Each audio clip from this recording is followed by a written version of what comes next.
Chapitre 14.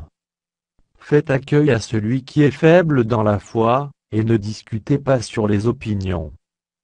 Tel croit pouvoir manger de tout à l'autre, qui est faible, ne mange que des légumes.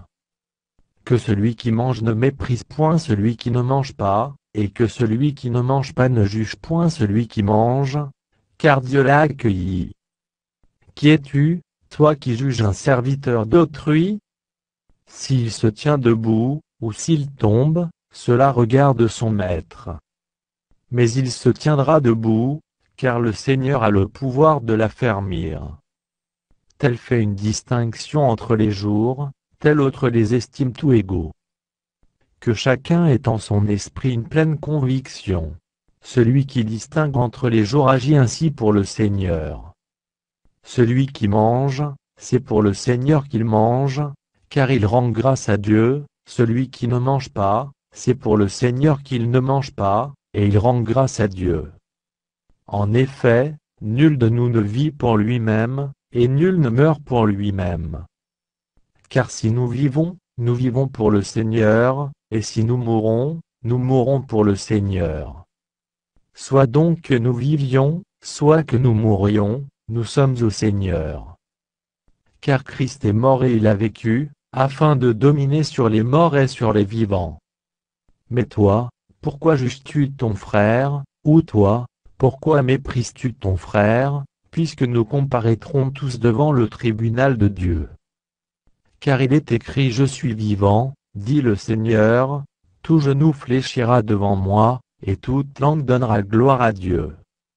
Ainsi chacun de nous rendra compte à Dieu pour lui-même.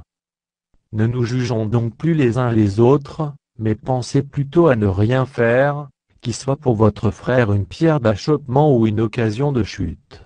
Je sais et je suis persuadé par le Seigneur Jésus que rien n'est impur en soi, et qu'une chose n'est impure que pour celui qui la croit impure. Mais si, pour un aliment, ton frère est attristé, tu ne marches plus selon l'amour, ne cause pas, par ton aliment, la perte de celui pour lequel Christ est mort. Que votre privilège ne soit pas un sujet de calomnie. Car le royaume de Dieu, ce n'est pas le manger et le boire, mais la justice, la paix et la joie, par le Saint-Esprit.